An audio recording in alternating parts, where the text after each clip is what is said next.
Hey guys, it's Kelly. So I'm back. I'm back at school. I went home for the holidays and my research got pushed back a week, so I ended up staying home for an extra week. So my plants didn't get any water for like 3 weeks. It's not as bad as I thought it was going to be. I really thought like all of my plants were going to be dead, but I don't think, no, some plants definitely died, but like 90% didn't. So I got home late last night. I took a quick like video to show my family what my plants look like because yeah, they were making fun of me, but yeah, so I will insert that footage so you can just see what it looked like the night before. I quickly watered everything and then went to bed, and this is the next day, so I'm going to show you what perked up and what didn't, and what, you know, is probably dead for good. So alrighty.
Alright guys, so this is just a quick view. I kind of moved some stuff around because, you know, I can't keep things the way they are for long. So this is just a quick view. This is like some stuff I got for Christmas. Got boxes I got to get rid of. These guys. So we'll start here. The Philodendron Brazil, some stuff died off but it's still alive. The Cebu Blue looks fine. Maybe 1 or 2 crispy leaves, but everything else is good.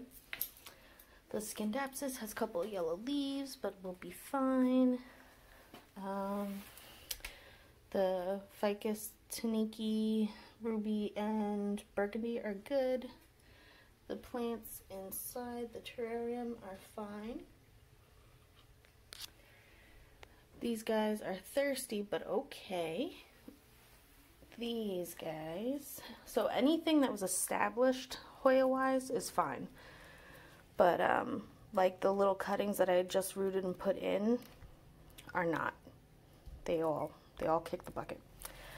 This guy has been yellow for like a month. He's not dead. I don't know. I think he's very thirsty.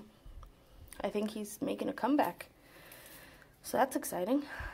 But yeah, everything else, well, we got a crispy leaf on the fungi, but we have 2 leaves that are still okay. This guy is a cutting I just put in. He's so far so good, just very thirsty. This guy, everything on here is fine. These are very easy maintenance plants. You know, they're thirsty, but they should all be fine. Over here, these guys are all established 2-inch pots, so they should be all okay. I even got, it's so weird, some of them, I guess maybe I stressed them out enough and they started throwing out a whole bunch of new leaves. But everything, the Manu Princess is a little sad, but again, we got a new leaf coming in, so alright, I'll take it. Down here, these guys are okay. And then this guy, the Japonica, see, I told you, she always comes back. I shouldn't treat her the way I do. It's no excuse. But she does always come back. And she should fill out by spring and over the spring and over the summer again. So maybe this year I'll take better care of her. Who knows? Alright. These are all the plants that I bought while I was home. I will show you those after. Alright, actually, sorry, we're going to start over here, because these guys are all good. All these plants, even the Adansonii might not make it, but there's still some green on those leaves. We have some of the Tradescantia crisped up, but that is a very easy plant. The Scindapsus exotica curled, but I think we'll be okay. They all look like they're pushing out new growth. My orchids, there are 6 orchids just kind of like tossed into this bucket, and I just pour water onto it every couple of days, and they are alive. They're thirsty, but they're alive. The Scandens, Peperomia Scandens is doing fine. The, I can't remember your name, but the Dracena marginata, Margarita marginata, something, is fine. For here, Sansevierias are all fine. These guys look a little rough. The Marble Queen dropped a couple of leaves. Some of the Tradescantia crisped up, but other parts of it didn't. These guys are some more pothos. They're like a neon variegated pothos. It's very strange. But we'll see if those come back. If not, I can get more of those at my local nursery. This Tradescantia has a couple of dried up leaves at the base, but it's okay. These guys, this Tradescantia is probably going to die. Yeah, so there's one definite fatality. The Nanook is fine. The Oxalis will probably come back. They always do. The Tiny Dancers is dormant over the winter for now, unless she's dead, but we won't know until spring. String of Hearts is fine. Lace Vine is fine. String of Spades is thirsty but alive. The Peperomia Pelea Peperomia, yeah, is fine. All of my cuttings that I had propagating are good. The Watermelon Peperomia is alive. Yeah. The Micans looks thirsty but is alive. This is a peace lily that might be dead but might come back, so we're just going to wait on that one. Alright, so now we'll come up here. So all my little guys. Oh, I got this. I started moving stuff around. I got that when I was home just to kind of, I don't know, I think that looks better. So, yeah, so this I thought was a string of watermelons. It definitely wasn't. I think it was just a weed.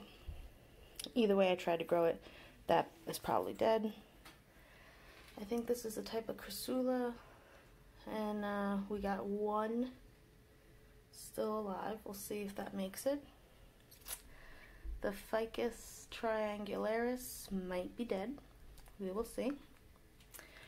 Random succulents are all alive. The Silver Squill is doing fine. This is upsetting. Someone was just asking about this too. the Maranta plants. I filled it up with water, but I'm pretty sure it's completely dry. These are very thirsty plants, but they do well. It was doing so good. It was full and lush, but yeah, it definitely needs water. It does not go 3 weeks without water. So yeah, my begonia bounced back. I thought that was dead, but she bounced right back up, so that is great. The peperomia hope is fine. Aloe, string of turtles. The split rock, I don't know what's happening with that one down there, but he's okay. So random cactus is fine. All of my, focus, okay. All of my 6-inch Hoyas are fine. They're thirsty, they're a little wrinkly, but they're fine. I watered them all. And now my wall, I really thought all of my philodendrons were going to be dead. But I don't think any of them are actually dead. So, I'll show you real quick. My peperomia obtusifolia is fine. Alright, so back up here. So nothing is actually dead. Like this is, I thought this one was completely dead, but it's pushing out a new leaf. So, I mean, nothing up here is happy, per se, but nothing is dead, so that's exciting. Yeah, so this guy looks ugly, but he's starting to bounce back up too. Everything up here, not everything, some of the bigger plants were fine, but these guys were like literally very limp, and now they're starting to kind of bounce up again. So, alright, my aglaonemas. Those two did fine. This guy, sorry, I thought this guy was completely dead, but he's pushing out a new leaf, so he's not. This pot is the same as this. I pulled off the dead leaves. This is the most finicky aglaonema I've ever tried to grow. This is like my 3rd try, and I'm gonna keep trying because, damn it, aglaonema, I will master you. But yeah, it's just a drama queen. You give it too much water, bam, it's down. You forget to water it for 3 weeks, bam, it's down. You look at it sideways, bam, it's down. But we'll see. I don't think it's dead yet, but let's hope not. Alright, these aglaonemas are okay. This guy's a little thirsty, but he's pushing out a new leaf, so we should be alright. These big guys, 3 weeks, what? Didn't even feel it. And down here, I think I officially killed my fern. Yeah. These plants down here might be dead. So the fern might be dead. The Moon Valley plant, which I do have cuttings for, so I'm not too worried. We're just going to have to start all over again really small. This was a type of Callia tulip or something, or Callia lily, Calla lily. It's mostly an outdoor plant, but I liked it, so I brought it inside. He might come back. They're bulbous, I think, so they might come back. The zebra plant has one nice long thing, and then everything else in there is dead, so we might have to start you over again. And the ZZ plant ain't going nowhere. I could probably leave this alone for like, I don't even know, 6 months? Probably, maybe not. It'd be fine. Alright, so this is the wall that has the most damage. Mostly down there. But overall, everything's pretty good. So, originally when I was going to come back home, I was going to, I packed the car, I was ready to go. Then I got notified the research stuff wasn't going to happen right away, and I had like another week. So, the plants were packed in the car, and, I didn't take them out, and it was cold. So, yeah, I'm going to show you what cold damage looks like on some aglaonemas. Yeah, so this is cold damage. Basically, the cells in the leaf they have a lot of water in it. When they freeze, they expand, they break the cell wall, and it creates mush. The plant overall doesn't look horrible. This whole leaf is gone. This whole leaf looks like it's gone, except for like the very vein, but maybe it'll survive. Who knows, right? We're just gonna wait and see. This is also cold damage, where all of the cells in this leaf have been broken. It's completely limp, it's dark, and that leaf is not coming back. But we have some other leaves that didn't really get any cold damage, or it hasn't showed up yet. I mean, they were in the car for a week. You would think if it's going to show up, it'd show up, but who knows? And this guy has a little bit. Again, not as much as the other one, but we'll wait and see. So, I also had my snake plants in there, and they look fine so far. I even had a leaf of the snake plant in water in the car, and it hasn't rotted yet. So maybe I will finally be able to root up some Sansevieria / Dracaena propagations. Yeah, we'll see. I don't know. Alright guys, so just this is what happens when you don't water your plants for 3 weeks. Alright guys, so until next time, relax, plant, and peace out.